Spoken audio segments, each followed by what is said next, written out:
भाई जो गुरु बचन पे डट गे, कट गे फंद 84 के।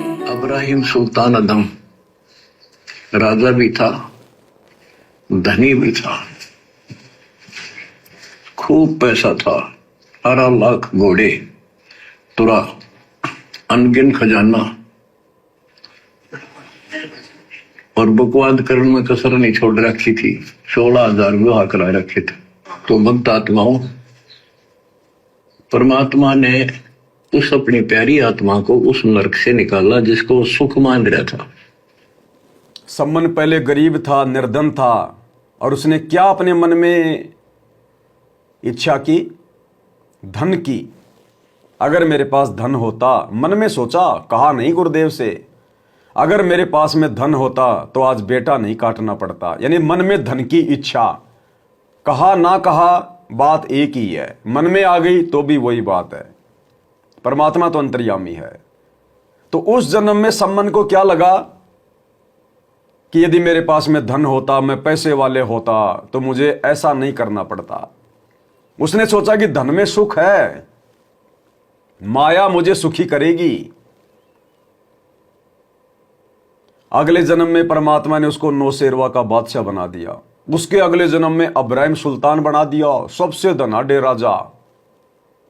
क्या उस इब्राहिम सुल्तान को, जो पहले सम्मन था, गरीब था, निर्धन था, जो ये सोचता था कि पैसे वाले सुखी होंगे, धनी लोग सुखी होंगे, राजा लोग सुखी होंगे, और वही सम्मन फिर इब्राहिम सुल्तान वाले जन्म में उस राज को भी ठोकर मार के चला गया। अगर उस राज्य में सुख होता, धन में सुख होता, उसके जैसा तो धनी कोई राजा नहीं था। देवताओं का राजा इंद्र भी शर्मा जाता था उसके ठाट बाट देख के, लेकिन उसको धन में भी सुख नजर नहीं आया, और वो संपूर्ण राजपाट छोड़कर मुंह काला करके निकल गया भक्ति के लिए। तो परमात्मा हमें इन कथाओं में यही तो शिक्षा देते हैं कि अगर तुम सोचते हो कि धन में सुख है, तो भाई देख लो, भाई सम्मन पहले गरीब था, फिर उसको राजा बना दिया। अगर राज्य में सुख होता तो क्या वो छोड़ के जाता? आज जिसकी शादी नहीं हो रही, वो सोचता है मेरी शादी हो जाए, मेरी शादी हो जाए तो मैं सुखी हो जाऊं। 16,000 रानियां थी, क्यों छोड़ के गया? अगर उन औरतों में सुख था तो। आज किसी के पास गाड़ी नहीं है, सोचता मेरे पास गाड़ी हो जाए, गाड़ी हो जाए। 18 लाख घोड़े थे उसके पास उस समय, 18 लाख घोड़े यानी 18 लाख गाड़ियां। क्यों छोड़ के गया? क्यों काला मुंह करके गया? अगर धन में सुख होता तो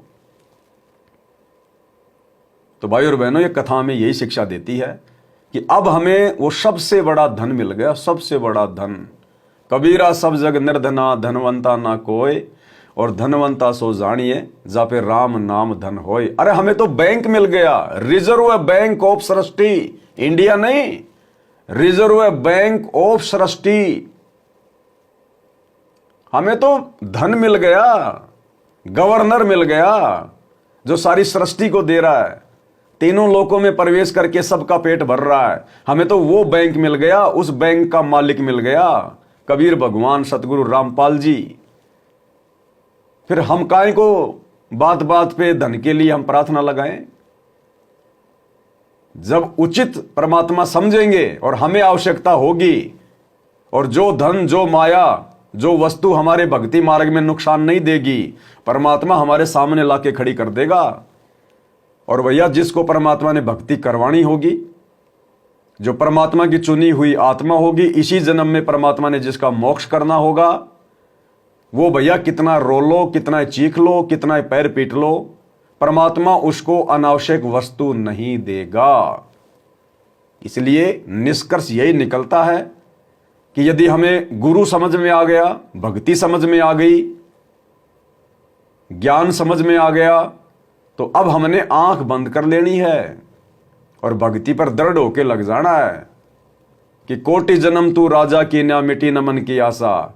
कि तू आज अगर गरीब है तो क्या हुआ, करोड़ों जन्म तूने राजा के प्राप्त कर लिए, उस समय तो तू धनी था, आज क्या है तेरे हाथ में? तो अब तू राजा बन गया तो क्या मिल जाएगा तेरे को सिवाय मर्यादा तोड़ने के, उल्टे काम करने के, अपने कर्म फोड़ने के। तो सबसे बड़ा धन भक्ति धन।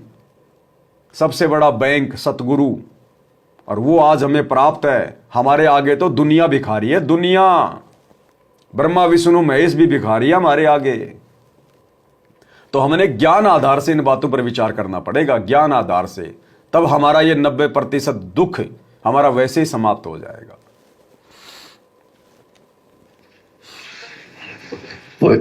ये विचार करो, ये है वो तत्व ज्ञान जो सार निकाल कर दे दे आपको।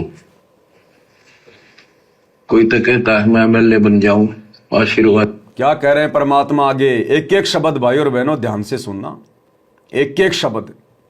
यानी गुरुदेव भगवान के पास वर्तमान में हिसार जेल में प्रार्थनाएं जाती है भक्तों की, एमएलए बनने के लिए, सरपंच बनने के लिए, विधायक बनने के लिए। ये बातें जो गुरुदेव हिसार जेल से आने वाले इन विशेष संदेशों में कह रहे हैं, गुरुदेव के पास में प्रार्थना जाती है आज भी बड़े बड़े भक्तों की, सार नाम प्राप्त भक्तों की। ये गुरुजी से मेरी प्रार्थना लगाओ, मैं सरपंच का चुनाव लड़ना चाहता हूं। गुरुजी से प्रार्थना लगाओ, मैं एमएलए का चुनाव लड़ूंगा। आज भी। और प्रार्थना कौन लगाता है? गुरुजी का परिवार। प्रार्थना लगवाने वाला भी मूर्ख है और प्रार्थना लेकर जाने वाला उससे बड़ा मूर्ख है। अरे गुरुदेव भगवान से इस प्रकार की भक्तों की प्रार्थना करने वाले गुरुदेव के परिवार को क्या इस बात का पता नहीं कि जो प्रार्थना मैं गुरुदेव से करने जा रहा हूं वो प्रार्थना जायज है या नाजायज है? इस प्रकार की प्रार्थनाओं से गुरुदेव प्रसन्न होंगे या नाराज होंगे? लेकिन भाई और बहनों, ज्ञान आधार से सबका बंटाधार है, गोलमोल है, बिल्कुल डामाडोल।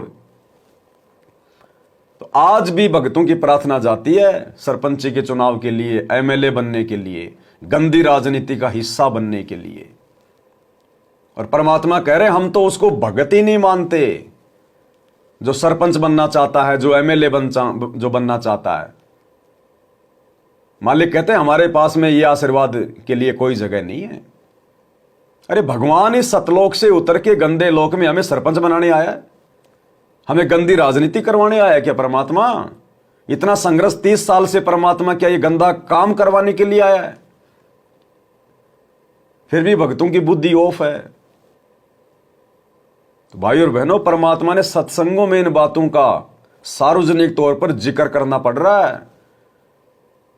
इसलिए परमात्मा बार बार सत्संगों में आप और हम सत्सेवक भाई बहनों के लिए संकेत करते हैं कि तुम अपनी किस्मत को सराया करो, जो तुम्हारे को आज ये सारी बातें समझ में आ गई हैं और तुम मेरे पास में हिसार जेल में कोई प्रार्थना नहीं भिजवाते, अपने घर से ही भक्ति के लिए मेरे से प्रार्थना करते हो। तुमने अपने गुरु को शब्द रूप में मान लिया, घर घर में अपने गुरु को तुमने प्रसन्न करके बैठा लिया। अपनी किस्मत को सराया करो।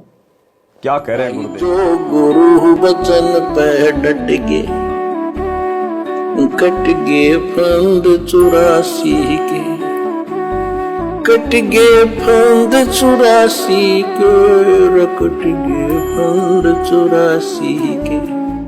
भाई जो गुरु बचन पे डट के कट गए फंद 84 के, कट गए फंद 84 के, कट गए फंद 84 के।